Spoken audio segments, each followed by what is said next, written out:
Career का tension है, छोड़ दो, पहले ये तो कर लो। एक्चुअली में बेड इतना सॉफ्ट है, इतना पंची है कि यहाँ पे मैं क्या फील कर रहा हूँ मुझे पता है।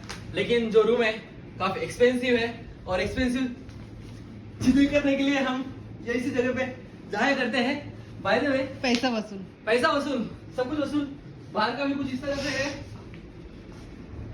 हम इसी व्यू को देखने के लिए हम यहाँ पर आए हैं, और यहाँ पर आके काफी अच्छा लग रहा है। धूप है, पहाड़ और ये हंसी वादियाँ, और हंसी वादियों में मैं खिली हुई जगह और खिला हुआ चेहरा हमेशा अच्छे लगते हैं। Back to the game. और ये जगह मुझे काफी पसंद आई है, और मैं चाहता हूँ कि दोबारा यहाँ पर आए। करियर का टेंशन मत लो, करियर तो बनता रहेगा, पहले ये तो कर लो। चलो